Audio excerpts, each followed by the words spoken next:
आज की इस वीडियो में आप देख रहे हैं द लिटिल प्रिंस चैप्टर के क्वेश्चन आंसर्स को। Question number 1, how does the author describe the king, कि लेखक ने राजा का वर्णन कैसे किया। Answer, the author describe the king as a proud and authoritative ruler who believes he has complete and absolute power. लेखक राजा का वर्णन एक घमंडी और अधिकार जताने वाले शासक के रूप में करता है जो यह मानता है कि उसके पास पूरी और पूर्ण शक्ति है। He appears majestic and dignified, but his authority is meaningless because he has no real subject to rule over. वह दिखाने में भव्य और सम्मानित लगता है, लेकिन उसकी सत्ता बेकार है क्योंकि उसके पास शासन करने के लिए कोई वास्तविक प्रजा नहीं है।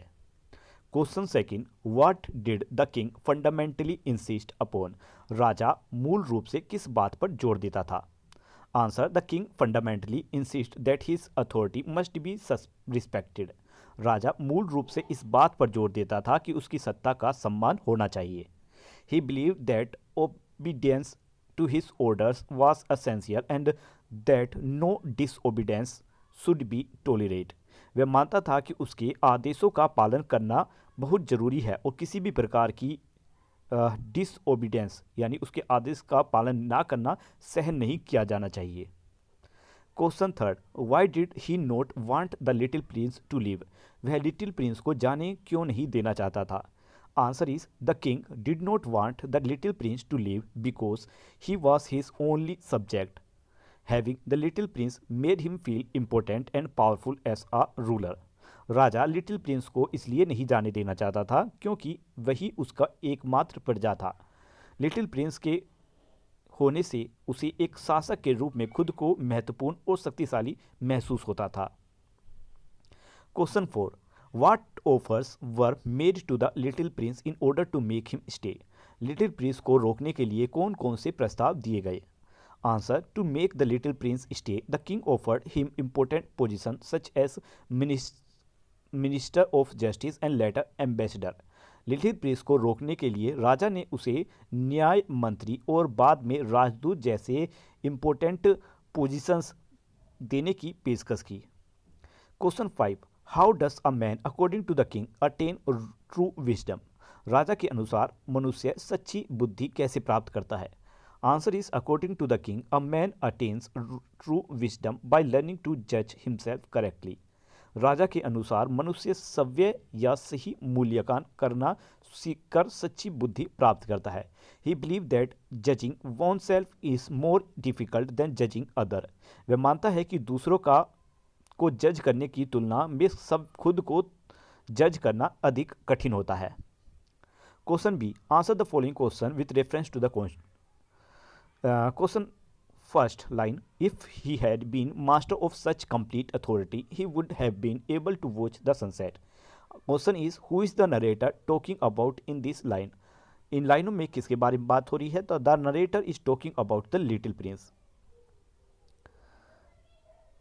What kind of power and authority is being described in this line? इन लाइनों में किस प्रकार की शक्ति और सत्ता का के बारे में जिक्र हुआ है। The power described here is complete and absolute authority where everything happens according to one's command without any effort or movement. यहाँ पूरी और पूर्ण सत्ता का जिक्र किया गया है जहाँ सब कुछ बिना किसी प्रयास या हिलने डुलने के केवल आदेश से ही हो जाता है। Question C, what was the king's response to the request of the ordering sunset, कि सूर्यास्त के आदेश देने के अनुरोध पर राजा की क्या रिएक्शन था, क्या रिस्पॉन्स था। The king agree to order the sunset but said he would do so only when condition were favourable according to his science of government. राजा ने सूर्यास्त का आदेश देने पर सहमति जताई लेकिन कहा कि वह ऐसा तभी करेगा जब परिस्थितियां अनुकूल होंगी उसके शासन के विज्ञान के अनुसार, उसके साइंस के ऑफ गवर्नमेंट के अनुसार। Second, accepted authority rests first of all on reason. Question is, who is the speaker of this line? Answer is, the speaker of this line is king. Second, how does he define a reasonable order? Give example from the text. Answer is the king define a reasonable order as one that can actually be carried out. An order should match the ability and limits of the person received. राजा के अनुसार उचित आदेश वही होता है जिसे वास्तव में पूरा किया जा सके। आदेश उस व्यक्ति की क्षमता और सीमाओं के अनुसार होना चाहिए जिसे वह दिया जा रहा है। For example, he says that it would be wrong to order a general to fly like a bird और turn himself into a sea bird. Example के लिए राजा कहता है कि किसी जनरल को पक्षी की तरह उड़ने या समुद्री पक्षी बनने का आदेश देना गलत होगा। He also explained that ordering the sun to set must depend on favorable condition. वह यह भी समझाता है कि सूर्यास्त का आदेश अनुकूल परिस्थितियों पर निर्भर होना चाहिए। Question C, what does he insist upon making orders reasonable? Answer is, he insists upon making orders reasonable because unreasonable orders would lead to disobedience and rebellion. वह आदेश को उचित बनाने पर इसलिए जोर देता है क्योंकि अनुचित आदेश विद्रोह को जन्म देता है। He believed that authority can only be accepted when commands are logical and possible to follow. वह मानता है कि सत्ता तभी स्वीकार की जाती है जब आदेश तर्क संगत और पालन योग्य हो। Third line, the grownups are very strange. Question E, who is the speaker of this line? इस लाइन को किसने कहा? Answer is the little prince. Question B, why does the speaker find grownups as strange? Speaker यानी little prince को बड़े लोग अजीब क्यों लगे? The little prince finds grown up strange because they are obsessed with power, titles and authorities without real meaning. Little Prince बड़े लोगों को अजीब मानता है क्योंकि वे शक्ति, पद और सत्ता के पीछे पागल होते हैं जिनका कोई वास्तविक अर्थ नहीं होता। The king claims to rule everything despite having no subjects and give meaningless orders. राजा बिना किसी प्रजा के भी सब पर शासन करने का दावा करता है और बेकार के आदेश देता है। This illogical behaviour makes grown ups appear foolish and strange to the little prince. यह व्यवहार लिटिल प्रिंस को बड़े लोगों को मूर्ख और अजीब लगने पर मजबूर करता है। Question C, does the author hold the same opinion about the grown ups? Give reason for your answer. क्या लेखक भी बड़े लोगों के बारे में यही राय रखता है? Answer is yes, the author hold the same opinion. Through irony and satire, he criticized the absurd behavior of grown-ups, especially their hunger for power and authority. The king's attempt to rule clearly reflects the author's view that adult authority is often meaningless. कि हाँ, लेखक भी यही राय रखता है क्योंकि वह बड़े लोगों को मूर्खतापूर्ण व्यवहार की आलोचना करता है, विशेषकर उनकी सत्ता और शक्ति की भूख की। राजा का खोखला शासन स्पष्ट रूप से लेखक ने इस विचार को दर्शाता है कि बड़ों की सत्ता अक्सर बेकार होती है। Question C, think, discuss and then answer. Question first, in the story the king find his first and only subject when the little prince arrives on his planet.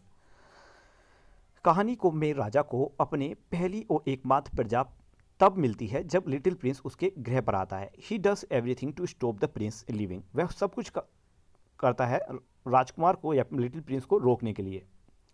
Do you think that a king can be a king without any subject? क्या आपको लगता है कि बिना प्रजा के कोई राजा वास्तव में राजा हो सकता है? Answer is no, a king can not truly be a king without subject. कि नहीं, बिना प्रजा के कोई राजा वास्तव में राजा नहीं हो सकता। Authority exist only when there are people to rule over. सत्ता तभी होती है जब शासन करने के लिए कोई लोग हों। Without subjects, power become meaningless, as shown in the story where the king ruled in only imaginary and based on self-delusion. प्रजा के बिना शक्ति बेकार होती है, जैसे कि कहानी में दिखाया गया है, जहां राजा का शासन केवल कल्पना और भ्रम पर आधारित था। Question second, What do you understand about the idea of monarchy and its power from the story? इस कहानी में आपको मोनार्ची यानी राजतंत्र और उसकी शक्ति के बारे में क्या समझ में आता है? Answer is, do you think the author mocks the authority and power of the king?